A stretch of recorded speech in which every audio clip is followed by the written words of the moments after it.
Hi friends, வணக்கம். உங்கள் advocate பிரபு. இன்னைக்கு நம்ம சட்டமன்ற யூடியூப் சேனல்ல புதுக்கோட்டையை சேர்ந்த ஒரு ரவுடி தான் பார்க்க போறோம். அதாவது இவருடைய வாழ்க்கை எப்படின்னு பாத்தீங்கன்னா, நல்ல ஃபேமிலி, பணத்துக்குலாம் எந்த குறையும் கிடையாது, நல்ல ஸ்கூல்ல தான் படிக்க வச்சாங்க.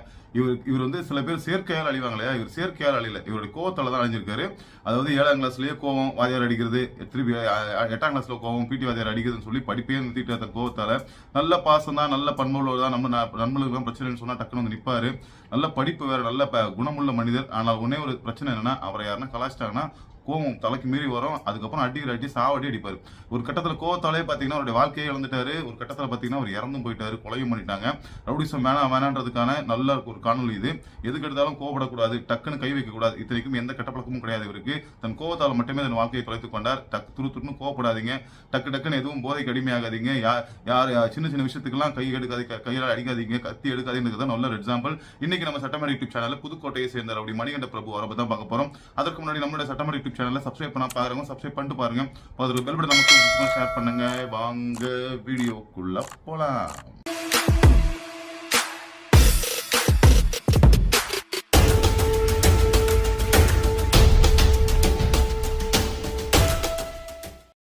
முதலாவதாக பாத்தீங்கன்னா, யார் இந்த மணிகண்ட பிரபு, எந்த ஊரை சேர்ந்தவர்னு பாத்தீங்கன்னா, புதுக்கோட்டை மாவட்டம் வடக்கு ராஜவீதி பகுதியை சேர்ந்த பாலசுப்ரமணியன் ரேணுகாதேவி தம்பதியினரின் இளைய மகன் தான் இந்த மணிகண்ட பிரபு.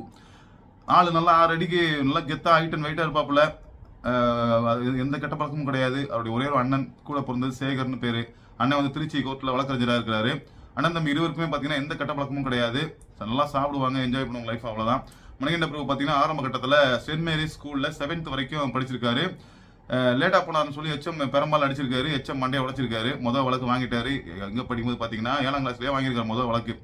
போஸ் நகர் போலீஸ் ஸ்டேஷன்ல கொலை முயற்சி வழக்கு போடுறாங்க, ஜூனியில் அடைக்கிறாங்க. 4 நாள் கழித்து வெளியே வரார். இவங்க அம்மா வந்து டிஎம்கேல மகளிர் அணியில் இருக்கிறதுனால ஏரியாவில் கொஞ்சம் மாசம் தான் இருப்பாங்க. எதனா பிரச்சனை கூட பேசி சால்வ் பண்ணிக்கிறது, ஸ்டேஷன் மேட்டர்னா கூட பேசி சால்வ் பண்ணிக்கிறதுன்னு சொல்லி இருந்திருக்காங்க. அடுத்து பாத்தீங்கன்னா சென்ட் மேரிஸ்ல டிசி கொடுத்துறாங்க. அடுத்து டிஎல்சி அப்படின்னு ஒரு ஸ்கூல்ல போய் சேர்றாரு. இந்த ஸ்கூல்ல சேரும் போது தான் பாத்தீங்கன்னா ஆனந்த், பிரசன்னா கார்த்திக் இருவரும் பழக்கம் கிடைக்குது. இவங்க 2 பேருமே பாத்தீங்கன்னா இவருக்கு செம்ம க்ளோஸ் ஃப்ரெண்டா இருக்காரு. ஆனந்த்ன்றவர் பாத்தீங்கன்னா எப்பப்பெல்லாம் அடிதறியோ அப்ப கூட்டு போறது. பிரசன்னா கார்த்திக் பாத்தீங்கன்னா எப்பப்பெல்லாம் அறிவுரையோ அதுல அவர் சண்டைக்கெல்லாம் போறது கிடையாது, சண்டான பறந்துடுவாரு. அவருக்கு நல்லது கிடையாது எல்லாமே அறிவுரை செய்யறதுன்னு சொல்லி 2 பேரும் நல்லா க்ளோஸா இருந்திருக்காங்க. 8th படிக்கும் போது பாத்தீங்கன்னா மறுபடியும் பிடி வாத்தியார் என்னடா உடம்பு இது பண்ணி மாதிரி கலாச்சாரம் சொல்லி பிடி வாத்தியாரா அடிச்சுட்டு இருக்கிறாரு. ஒரு வழியா அவங்க அம்மா பேசி சமாதானம் செய்யறாங்க. அப்படி இப்படின்னு தாண்டி 9ஆம் கிளாஸ் தான் தாண்டிடுறாரு. 10 படிக்கும் போது பாத்தீங்கன்னா அப்துல்லா அப்படின்ற ஒரு சக மாணவன் கூட படிக்கும் போது பாத்தீங்கன்னா இவர் பேனா எக்ஸாம் எழுதிருக்காரு. பேனாவை ஸ்பீடா எழுதிருக்காரு. சவுண்ட் வந்து பாத்தீங்கன்னா அப்துல்லாவுக்கு பல்லு கூசி இருக்கு. எனக்கு பல்லு கூசுற மாதிரி இதா பொறுமையா எழுதுறாங்க. நான் எக்ஸாம் எழுதிருக்கிறேன், உனக்கோசம் நான் ஸ்லோவா எழுதுறேன்னு சொல்லி சண்டை வந்திருக்கு. எழுதாதான்னு சொல்லி அப்துல்லா கத்த பேனாவை பிடிச்சி தூக்கி போட்டுக்காரு. அப்துல்லா என் பல்லு கூசுது, உன் பல்லு கூசுறதுக்கு நான் எக்ஸாம் எழுதாம இருக்க முடியாது, ஸ்பீடா எழுதுன்னு சொல்லி எழுதிருக்காரு. பேனாவை தூக்கி போட்டோம், நேரம் பேனாவை போய் எடுத்துன்னு வந்திருக்காரு. எடுத்து நேரம் கண்ணை குத்தி அப்துல்லாவோட கண்ணை குத்தி கண்ணையை வெளியேற்றிருக்காரு. அங்க இருந்த டீச்சரே பாத்தீங்கன்னா வாந்தி எடுத்துருக்காங்க. அந்த அளவுக்கு கொடுமையான ஒரு நிலைமை போச்சு. கணேஷ் நகர் போலீசார் கொலை முயற்சி வழக்கு பண்ணி ஜூனியில் அடைக்கிறாங்க. 1 மாதம் கழித்து ஜாமீன்ல வெளியே வரார். படிப்பு அவ்வளவுதான், அதோட போயிடுச்சு. நிறைய பேர் அட்வைஸ் பண்றாங்க, ஃப்ரெண்டுங்களும் சொல்றாங்க, நீ படிடா ஒழுங்கா 10th முடிச்சிடானே, வேணாண்டா நான் வந்தாலே ஸ்கூல்ல எதனா பிரச்சனை ஆகுது, எங்க செட் ஆகாது நமக்கு சொல்லி என்ன பண்றாரு, படிப்பு டிஸ்கன்டினியூ பண்ணிடுறாரு.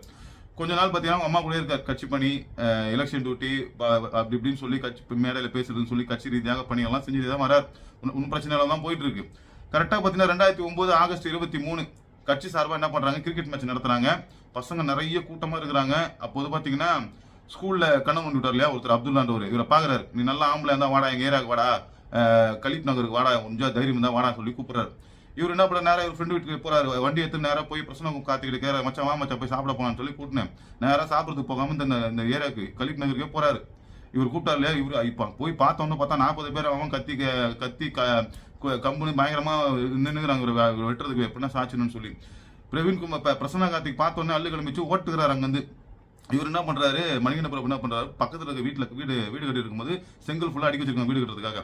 செங்கலை ஒன்னு எடுத்து 40 மேல சுத்தி அடிக்கிறாரு. எல்லாம் பறந்து ஓடுறாங்க. அதுக்கப்புறம் தான் வராரு பிரசன்னா கார்த்திக். அதுக்கப்புறம் தான் வராரு. என்னடா ஆச்சுன்னா வண்டி விட்டு போய் வண்டி எடுத்து வராங்க சொல்லி போய் வண்டி எடுத்து வர வைக்கிறாங்க. எல்லாரையும் அச்சு ஓட வராரு. அதற்கு பின் பாத்தீங்கன்னா ஏரியால பிரபுன்னு ஒருத்தருக்கிறார். அவர் வந்து இவர் வயசுல பெரியவர் தான் இவரோட. ஆனா எந்த பிரச்சனைனாலும் பாத்தீங்கன்னா மணிகண்ட பிரபு இந்த பிரபு கூப்பிட்டாருன்னா உடனே போய் நின்றுவார். ஏன் இதுக்கு சொன்னா என்ன பண்ணணும்னு சொல்லலாம்னு சொல்லி அந்த அளவுக்கு நல்ல விசுவாசம் அவர் மேல. பசங்க மத்தியிலும் பாத்தீங்கன்னா நல்ல விசுவாசம். பசங்களும் நிறைய நல்ல வழிபடுத்துவாரு. இப்படி படிக்கடா, இந்த மாதிரி படிப்பு வரலையா, விளையாட்டு துறையில போகலான்னு சொல்லி நல்ல ஒரு மனுஷன். அவர்கிட்ட போய் சொல்றாங்க எப்படின்னா சால்வ் பண்ணு சொல்லி அவரை வைத்து என்ன பண்றாரு, கவுன்சிலர்கிட்ட எல்லாம் பேசி பஞ்சாயத்து வைக்கிறாங்க. இனிமே யாரும் யார் பேச்சுக்கும் போகக்கூடாது அப்படின்னு சமாதானப்படுத்தி அவருடைய கண் இழந்ததுக்காக பாத்தீங்கன்னா அப்துல்லாவுக்கு அவங்க அம்மா வந்து 7 லட்ச ரூபா பணம் கொடுக்குறாங்க. அதுக்கப்புறம் அப்துல்லாவே யாரும் அவங்க 2 பேரும் பேச்சு போறதில்ல. அடுத்து பாத்தீங்கன்னா அக்டோபர் 16, 2009 பேராண்மை அப்படின்னு சொல்லி ஒரு படம் ரிலீஸ் ஆகுது. கரெக்டா என்ன பண்றாங்கன்னு பாத்தீங்கன்னா ஆர்கேபி தியேட்டர்ல ரசிகமன்ற ஷோ வந்து மணிகண்ட பிரபுவும் எடுக்கிறாங்க. மொத்த சீட்டையும் ஆக்சுவலா 420 சீட்டு தான் இருந்திருக்கு. ஒரு எக்ஸ்ட்ரா 50 சீட் தான் கொடுக்க முடியும் அப்படின்றாங்க மேனேஜர். இவர் என்ன சொல்றாரு, இல்ல எனக்கு வந்து 600 சீட்டு வேணும், 600 சீட்டு சேர் போடுவேன்னு சொல்லி ஆர்குமெண்ட் நடக்குது மேனேஜருக்கு இவருக்கும். ஒரு கட்டத்தில் பாத்தீங்கன்னா மேனேஜர் அடிச்சிடறாரு. மேனேஜர் என்ன பண்றாரு, ஃபோன் பண்ணி சொல்லிட்டாரு கணேஷ் நகர் போலீஸ் என்ன பண்றாங்க, ஸ்டேஷன்ல இருந்து எஸ்ஐ சிவசுப்ரமணியம் தலைமையில 3 போலீசார் பேட்ரோல்ல வராங்க. வந்து என்ன எதுன்னு பேசுறாங்க. இவர் என்ன பண்றாரு, அவங்களே அடிக்கிறாரு. அவங்களே அடிச்சு என்ன பண்றாரு, நேரம் அப்ஸ்காண்ட் ஆயிடுறாரு. அடுத்த நாள் பாத்தீங்கன்னா அவரது நண்பர் பிரசன்னா கார்த்தி வீட்டுக்கு போறாரு. போய் மச்சான் வா மச்சான் என்ன வீட்டுல விட்டு மச்சான்றாரு. இவர் இத்தனைக்கு சொல்றாரு, நான் வண்டி ஓட்டுறேன், நீ உட்காரானா, இல்ல நான் ஓட்டிக்கிறேன் வண்டின்னு சொல்லி என்ன பண்றாங்க, போறாங்க.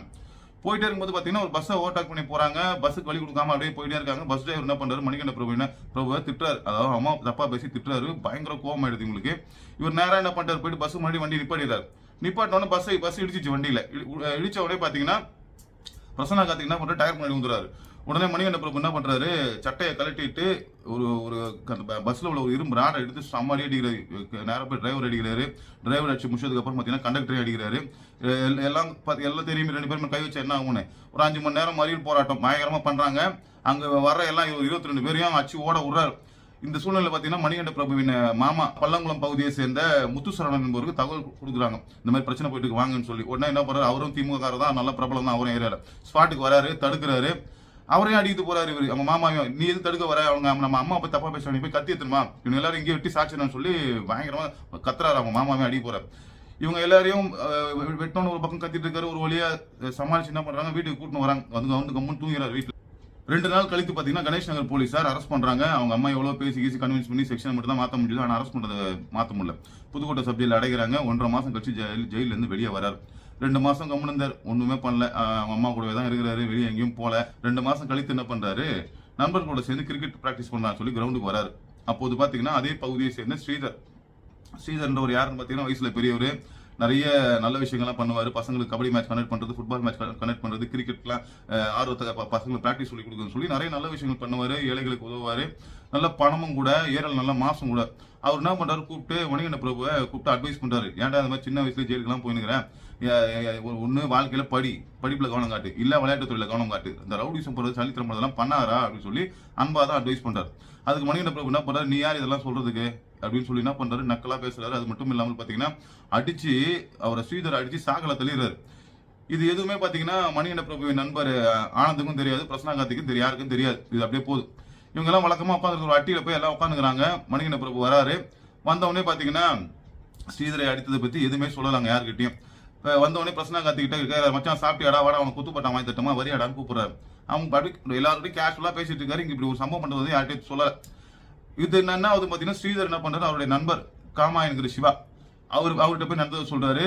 அதாவது மணிகண்ட பிரபு என்ன அடிச்சிட்டான், இதுக்கப்புறம் ஊருக்குள்ள இருக்கக்கூடாது, வீதிக்குள்ள இருக்கக்கூடாது, கிரவுண்டுக்குலாம் வரக்கூடாது, அவனை அடிச்சு காலி பண்ணிடணுமோ அப்படின்னு சொல்லி கோபமா பேசுறாரு.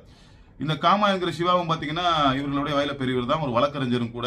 அது மட்டும் இல்லாமல் பாத்தீங்கன்னா ரொம்ப நல்ல மனுஷன். இளைஞர்களுக்கெல்லாம் நல்ல ஒரு இன்ஸ்பிரேஷனா இருப்பாரு. ஏழை மக்களுக்கு உதவுறது. அது மட்டும் இல்லாமல் பாத்தீங்கன்னா படிக்க வைக்க முடியாத பிள்ளைகளை படிக்க வைக்கிறது, அதே மாதிரி பசங்களுக்கு விளையாட்டு துறையில் நல்ல இன்ட்ரெஸ்ட் கொடுக்குன்னு சொல்லி நல்ல ஒரு இன்ஸ்பிரேஷனா இருப்பார்.